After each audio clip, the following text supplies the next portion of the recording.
Good morning. My name is Scott Redler, Chief Strategic Officer at T3Live.com. And I'm Chelsea Oliver. Welcome to today's morning call. We have mixed but very quiet markets overseas. Europe is off about 0.5% across the board, and in Asia, pretty flat. Scott, not too much to go on here as we come to an end this first quarter. What are your thoughts here?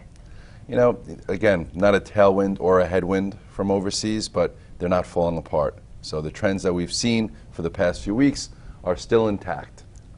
Europe was up about almost 1.75% 2 days ago, so down 0.5%, no big deal. And then even the Shanghai was up, I think, like 2.7%. So for it to be flattish, I'd say somewhat constructive. So if you look here at the chart of the FXI, you still have a really nice trend off the lows here. It's been above the 8 in the 21-day, and then you did get a pretty sizable gap.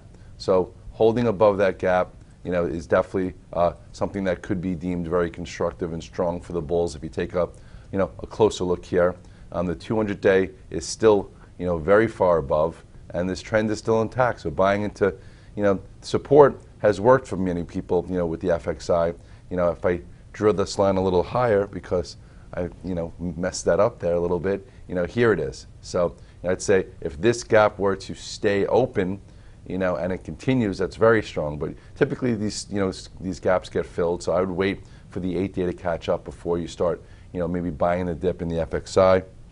If you look here at the EWG, which is a proxy for, Germany, yesterday I talked to you guys about the 200-day, and I think even around here we were talking about how the EWG, once it held and went sideways, could get back towards the 200-day, and there you go. So a big move from holding the 21-day here all the way into the 200-day with a big gap. It's just a little bit extended, so lots of resistance coming right into here. So at this point, I would say, let it come in a little bit and then see whether or not, it could hold a little bit higher, and that little bit higher comes in, near this, what is this? This is about, 25.65. So ultimately, the macro trend looks like it's trying to break. So let's see it go sideways and hold here for then what could be some higher prices. But so far, a decent move off of, that February lows for those who tactically trade.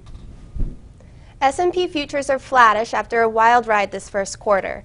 We got hit in January and it went lower than what most people expected, and now we've kind of come all the way back again. What's a trader to do now? Hopefully a trader didn't get crushed, because that move in January was so fast and furious that it took a lot of people by surprise. And there are, you'll hear articles, you'll read articles about performance for the first quarter, and some just held their nose and went underwater and maybe kept buying and probably did really well as we came all the way back up. Some might have de-risked, and then all of a sudden, once we had a big bounce, started to put on hedges and could have lost there. So some people could have got really hurt. As far as trading, we've tried to keep everyone on the right side of the market, as the 8 and the 21-day moving average has been a decent roadmap, sometimes better to trade than others. You look here at the chart of the SPX, you'll see, here, remember when we first started this double bottom move right here? Okay, right around here, I was like, let's take a look at the prior double bottom so we could use something for guidance. And here you had your first move up, before, it actually got up to resistance here. There were 2 spots, and then came in and held, and then gave you about 100 or so handles above the 8-day moving average. So we had a similar thing here where it came into resistance, and I said if we could hold higher, perhaps we follow the 8 and 21-day all the way up too, and that's pretty much what happened. And now, we're right here into resistance, okay, which is pretty deep. So it's not like you could just, if you missed this whole move, you could start going all in now. But shorts aren't working. So if you take a quick look at the spiders, for the in the now, okay, we did get a really nice move on Janet's testimony right here. This is when I got pretty long, and now what we'll do is we'll see, what type of commitment do we have to it. So for today, I would write down 205.59. We'll see if it comes in, tries to fill some of this gap and comes up, or comes in and doesn't come back up, or holds it, goes sideways, and then all of a sudden, boom, you have another move above it. So you have a doji candlestick. So today could be one of those quiet days within it, giving you an inside day, or we could break above or break below. The reason why I'm pretty flat overnight is because every time we do get extended from the 8-day moving average, it's usually better to wait for it to catch up, kind of like what it did here, what it did here, each and every time. So until this trend changes, you look to the left, and these are your new price point resistance areas, and just try not to fight it, and make a little bit of money every day, as there's definitely lots of individual stock action, each session. Oil opened strong yesterday and then faded. What level can this turn into a headwind again? I think if we break 38, 42 is big resistance, and now we're hovering on 38. Yesterday, the oil market opened up, and when it started to fade, it still had an impact, on the S&P. This morning, oil was a little bit lower. We were down like 4 handles, and now it looks like oil went green, and now the futures are flattish. So market still, I guess, cares about oil. If you look here at the USO, you will see, let's just take a closer look. You'll see how yesterday you did have one of these candlesticks, which the bears keep pointing to, where it opened up, faded down, but we're still above this support area. So as long as we're above this, I don't see much of a headwind. But just like we've seen some head and shoulders patterns play out, this one is kind of looking somewhat like one too. But again, just like in the Russell, you want to make sure they don't blow out the right shoulder and then just have it as a consolidation, because look how far it's come since breaking below, above this lower pattern. So, right now you have some key support moving forward in the USO around this 960, and yesterday was a good sell to strength, and now we'll see if it goes sideways and breaks this and becomes a headwind, or blasts through the right shoulder and then turns this into more of like a range where there's not as much to go on there. We have some divergences amongst sectors, including banks, bios, and small caps. How does the landscape there look like to you? Well, all three of those are pretty much like the laggards. Mm-hmm. So, if the market wants to stay firm here and continue, these sectors are going to have to wake up a little bit and broaden out. I just showed you the the USO. So, you look here at the XLE. Not too bad, considering this was your break. Your tight pattern broke up, held the 8-day boom, and now it's trying to hold the 21-day. So in order for the XLE to stay interesting, it's going to have to hold above this 60-40. So that looks fine. The bios, still, very, very choppy. The 50-day continues to be, a headwind for this sector. This has broken down so many times from ascending channels, broken down to the downside, broke down to the downside. Every time it breaks below. Now this is a little bit different. You have your support, and then it's still holding in here. So if this really wants to wake up, you're going to have to see a strong move above this 50-day. It has not been above the 50-day since 322, since early, to start the year. So this could, signal a change maybe for the second quarter. So if it can get above this 263 with authority, maybe it wakes up. But if the market turns lower, this relatively weaker sector could be the first to break below this double bottom of 240. So there are some eyes on the bios. And as far as the banks, pretty lethargic, not much to say here. Not as weak as the bios, but holding the 21-day, not making highs, still below the 200-day. So we shall see.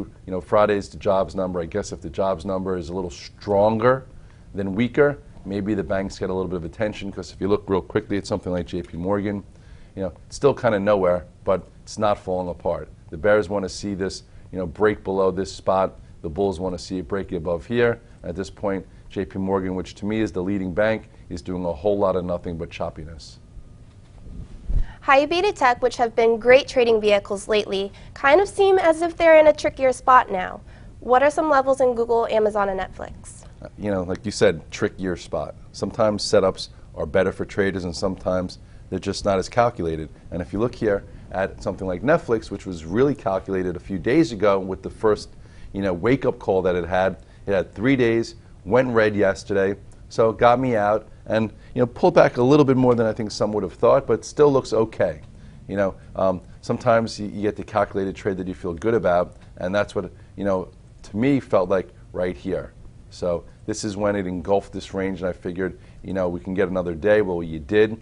So if you bought it at 100 and then you added to it when it went above 101.40, you could have sold it above 104 yesterday before coming in.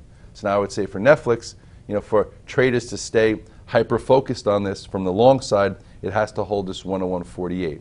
If it holds this, goes sideways, maybe it builds another level here to continue to the upside. As far as Google is concerned, you had a really good day Tuesday. Yesterday it opened up. I think people were kind of surprised that it sold down so easily. So I would watch this spot here. You don't want to see a breakout failure, so I would use this 767 as your pivot. If it trades below it, comes back above it, I would deem that, kind of healthy, just not powerful like Google has been, in the past. And then if you look at Amazon, to me, Amazon's extended. It's not a short, it's not a long. Here's when you had your red dog reversal way back when.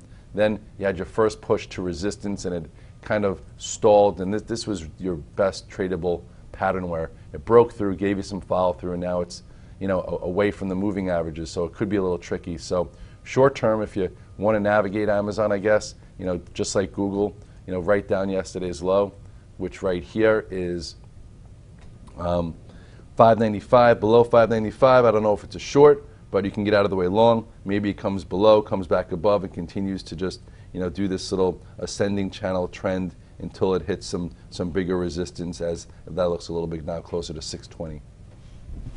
Apple had a really nice 2-day move into resistance. Scott, I know this has been a good trade for you. What are your thoughts now?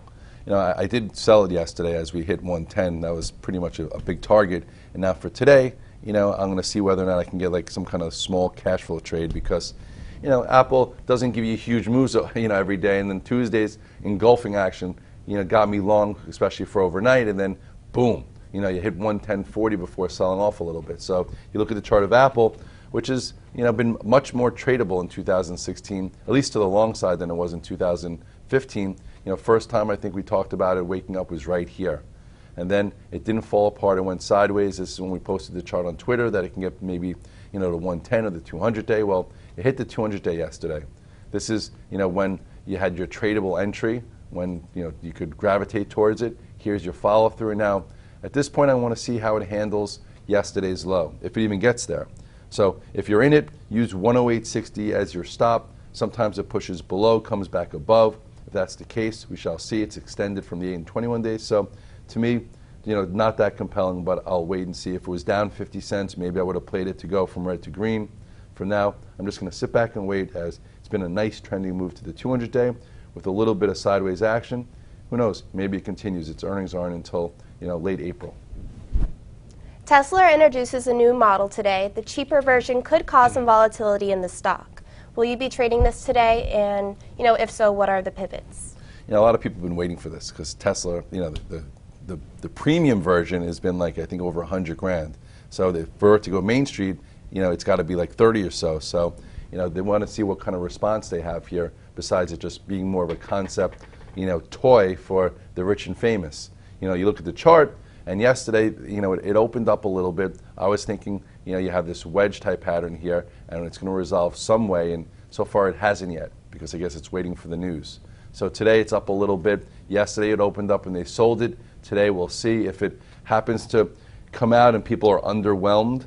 Maybe it breaks this 225, and then you have a move to 215. If all of a sudden it looks awesome and pre-orders start to come in, et cetera, and it trades above this, then all the shorts that are still in here get squeezed, and then this is a pretty major level going to the left here, which is around 240. So there could be a lot of action around Tesla, but be careful. It moves pretty fast, in either direction.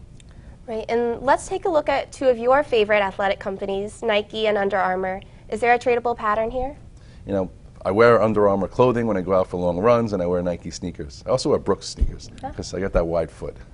Under Armour, to me, I've spoken about in my note a little bit the past few weeks, has a really nice pattern. You go sideways here, and you see, resistance, and how many times could you hit it and fail? And you also have pretty much an ascending channel with higher lows. So this, to me, is a good-looking chart, and I also, Chase loves Curry, who's one of the spokes guys. But anyway, here's a 200-day above. So at this point, I would say if you're flat Under Armour, if it can get above 86.20 and stay above it, maybe you got that move there and higher. The stock was, all the way up towards 100 prior. So at this spot, this doesn't move like a tech stock, so you might have to be in some and like just let it sift out and then maybe add if it goes. As far as Nike, I think the technical pattern isn't as good. You had a big gap down. It's still below it. If you happen to be long Nike, I would say, I would be long versus this spot. If it were to break 61, I'd be a little bit more careful. Hopefully it fills this gap and then continues higher. It's above the moving averages. But the more tradable chart, I think right now is Under Armour. Facebook did what we said and kissed all-time highs and then backed off. What level needs to hold in order for it to get more action than just a kiss? You mean just get past first base? Exactly. What level? It just came a long way from a few tradable pivots. So you figured first time it gets back to all-time highs, sellers are going to try and sell it. And then you want to see, how far does it back off and does it hold higher? Because then the next time it gets through there, chances are, it gets past first base. You look here at Facebook and you'll see, what a move this has had since, look at this red dog reversal low by the 200-day, and then, boom, all the way back up above the 8-day moving average. So, but when you come into prior resistance, sellers try and do something here. So for me, I'm not in Facebook. I sold it a little bit too early. But if it could do a red dog reversal around this 114.36, maybe, and hold the 8-day, I would be a buyer, then let it go sideways for an eventual move above this. I don't know if it's going to have to wait till earnings for it to happen or if it wants to do it prior, but holding this key area to me is good. Some think this was window dressing and now it's already marked up for the quarter, so it could trade down. So I'm going to be a little careful. That's why I want to make sure it's calculated. But as of now, still a very, very strong stock and a leader. Chances are, with some sideways action above this trend, the next move or the next try it gets here, it's going to probably blast through it. Metals are getting a bit erratic and choppy in the upper range. What are some new levels here? From the day-to-day, there's not as much continuity as there was. Like on Tuesday, it had a strong move, and then yesterday, gap down, closed on lows. So traders were like, oh, gold, it has lost its luster. I'm playing it for more downside, and then boom, today it's up like almost 1%. So you look at the chart here of the GLD, and it's just getting very sloppy. I don't like trading things that are sloppy. Would you like to trade things that are sloppy? I don't think so. No. So you look here, look at support. You still have like a defined resistance here, and now you have a new defined resistance there. So I guess you see how long it navigates in here. This little 3-day range move after Yellen spoke was nice, but then those who were playing for it to be long for continuation kind of got bagged, and those looking for weakness, same thing. So, I would either just, if you want to be long gold, be long and use this 116 as a stop, and if you want to be short and use this 122 as a stop. Otherwise, this range is getting a little too choppy from day to day for traders to try and figure that out. Right, and today, as we know, is the last day of the month and the quarter. I know you must have some closing thoughts for us. I just think, a lot of people probably either did really well this quarter or they could have got their clock cleaned. Clock clean meaning, like I said before, the fast move to the downside happened, so quick that by the time you adjusted, it was over when everyone on TV was saying that now we're going to have 2008, we're going to be at 1400, and then all of a sudden, market hasn't really ticked down since. So, there was lots of ways to navigate it, but it's behind you. So if you didn't do it as well as you would have thought, learn from it. Figure out where you made your mistakes, where you got stubborn, where you didn't switch gears. And if you happen to have done it well, look at what you did well and try and figure out, how you could make it even better with maybe more size, more holding time, less navigation, different stocks, et cetera, et cetera. But the beauty of the first quarter being behind you is that everyone starts at 0 for the second quarter. Same thing for your trader, for the month. So don't try and make it all back, the first day or so or the last day of the quarter. And, don't think that we might have the same action in the second quarter. So let's just let the market come to us.